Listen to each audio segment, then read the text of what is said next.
Hai semuanya, perkenalkan, nama saya Risma Tua Romaito Sitanggang, NPM B1A018175, mahasiswa Fakultas Hukum Universitas Bengkulu, semester 4. Kali ini saya akan membahas materi mengenai pembiayaan konsumen yang merupakan tugas dari mata kuliah Hukum Perbankan dan Pembiayaan yang diampu oleh Bapak Edi Tiawarman SHM Hum dan Ibu Siti Hatikasari SHMH.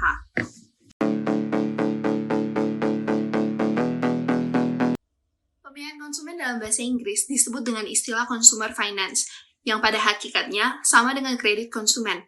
Dalam pasal 1 angka 7 Peraturan Presiden nomor 9 tahun 2009 menyatakan bahwa pembiayaan konsumen atau consumer finance adalah kegiatan pembiayaan untuk pengadaan barang berdasarkan kebutuhan konsumen dengan pembayaran secara angsuran, atau pembiayaan konsumen adalah suatu pinjaman atau kredit yang diberikan oleh suatu perusahaan kepada debitor untuk pembelian barang atau jasa yang akan langsung dikonsumsi dan bukan untuk tujuan distribusi atau produksi. Dasar hukum dalam pembiayaan konsumen terdapat dalam Peraturan Presiden Republik Indonesia Nomor 9 Tahun 2009 tentang Lembaga Pembiayaan dalam Pasal 1 Angka 7. Kemudian terdapat dalam Undang-Undang Nomor 40 Tahun 2007 tentang perseroan terbatas apabila perusahaan pembiayaan berbentuk PT. Kemudian terdapat dalam Undang-Undang Nomor 19 Tahun 2003 tentang Badan Usaha Milik Negara dan peraturan pelaksanaannya. Berlakunya undang-undang ini apabila perusahaan pembiayaan konsumen berbentuk perusahaan perseroan. Dan yang terakhir adalah Undang-Undang Nomor 8 Tahun 1999 tentang Perlindungan Konsumen. Kegiatan dalam pembiayaan konsumen dilakukan dalam bentuk penyediaan dana untuk pengadaan barang berdasarkan kebutuhan konsumen dengan pembayaran secara angsuran. Pembiayaan konsumen dilakukan oleh perusahaan pembiayaan konsumen atau consumer finance company yang membidangi kegiatan distribusi, produksi, maupun pembiayaan konsumen atau consumer finance adalah kegiatan pembiayaan untuk pengadaan barang berdasarkan kebutuhan konsumen dengan pembayaran secara angsuran, atau pembiayaan konsumen adalah suatu pinjaman atau kredit yang diberikan oleh suatu perusahaan kepada debitor untuk pembelian barang atau jasa yang akan langsung dikonsumsi dan bukan untuk tujuan distribusi atau produksi. Dasar hukum dalam pembiayaan konsumen terdapat dalam Peraturan Presiden Republik Indonesia Nomor 9 Tahun 2009 tentang Lembaga Pembiayaan dalam Pasal 1 Angka 7. Kemudian terdapat dalam Undang-Undang Nomor 40 Tahun 2007 tentang perseroan terbatas apabila perusahaan pembiayaan berbentuk PT. Kemudian terdapat dalam Undang-Undang Nomor 19 Tahun 2003 tentang Badan Usaha Milik Negara dan peraturan pelaksanaannya. Berlakunya undang-undang ini apabila perusahaan pembiayaan konsumen berbentuk perusahaan perseroan. Dan yang terakhir adalah Undang-Undang Nomor 8 Tahun 1999 tentang Perlindungan Konsumen. Kegiatan dalam pembiayaan konsumen dilakukan dalam bentuk penyediaan dana untuk pengadaan barang berdasarkan kebutuhan konsumen dengan pembayaran secara angsuran.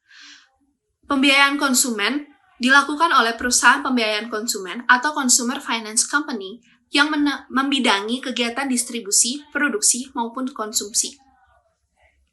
Kegiatan yang boleh dilakukan oleh lembaga pembiayaan konsumen meliputi modal ventura, sewa guna usaha, pembiayaan konsumen, kartu kredit, dan anjak piutang. Pembiayaan konsumen memiliki 3 jenis. Jenis yang pertama adalah perusahaan pembiayaan sebagai anak perusahaan pemasok. Jenis yang kedua adalah perusahaan pembiayaan satu grup dengan perusahaan pemasok. Jenis yang ketiga adalah perusahaan pembiayaan tidak berkaitan kepemilikan dengan perusahaan pemasok. Kemudian, hubungan para pihak dalam pembiayaan konsumen. Yang pertama, perusahaan pembiayaan yang berfungsi sebagai pemberi dana serta dapat juga sebagai penyedia barang kepada konsumen. Yang kedua, konsumen yang bertindak sebagai pengguna barang. Ketiga, supplier sebagai penyedia barang dan pengirim barang bagi konsumen. Hubungan antara konsumen dengan perusahaan pembiayaan konsumen terjadi hubungan kontraktual karena adanya perjanjian yang didasarkan atas kebutuhan para pihak. Hubungan antara konsumen dengan supplier terjadi perjanjian jual beli antara pemasok atau supplier dan konsumen. Sedangkan terhadap supplier dengan perusahaan pembiayaan konsumen tidak terjadi hubungan kontraktual, melainkan sebagai pihak ketiga yang disyaratkan. Kemudian, lembaga pembiayaan konsumen dilaksanakan atas pada asas kebebasan berkontrak serta Undang-Undang Nomor 42 Tahun 1999 tentang jaminan fidusia. Kemudian, konsumen mendapat perlindungan khusus melalui Undang-Undang Nomor 8 Tahun 1999 tentang perlindungan konsumen. Ada mekanisme dalam pembiayaan konsumen, ada 10 tahapan. Tahapan pertama adalah tahap permohonan. Tahapan kedua, pengecekan dan pemeriksaan lapangan. Tahapan yang ketiga adalah tahapan pembuatan customer profile. Tahapan keempat, pengajuan proposal kepada kredit komite. Tahapan kelima, tahap keputusan kredit komite. Tahap keenam, tahap pengikatan. Tahap ketujuh, tahap pemesanan barang kebutuhan konsumen. Tahap kedelapan, tahap pembayaran kepada supplier. Tahap ke-9, tahap pembayaran atau monitoring pembayaran. Dan yang terakhir adalah tahap pengembalian surat jaminan. Ada beberapa manfaat yang didapatkan dalam pembiayaan konsumen, terbagi menjadi 3, yaitu manfaat bagi supplier, manfaat bagi konsumen, dan manfaat bagi perusahaan. Untuk manfaat bagi supplier ialah meningkatnya penjualan serta meminimalisir resiko tidak terbayarnya kredit konsumen. Dan manfaat bagi konsumen adalah kesempatan untuk membeli atau memiliki barang meskipun daya beli belum cukup. Kemudian, manfaat bagi perusahaan adalah mendapatkan bunga dan biaya administrasi yang dibayarkan oleh konsumen.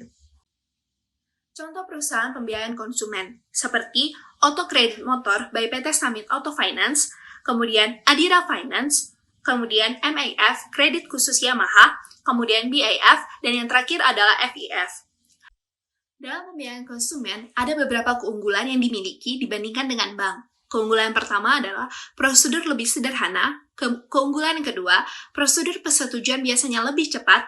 Keunggulan yang ketiga, biasanya tidak mensyaratkan penyerahan anggunan sepanjang konsumen cukup layak. Dan yang terakhir, adanya keengganan konsumen, terutama di Indonesia, untuk berhubungan dengan bank.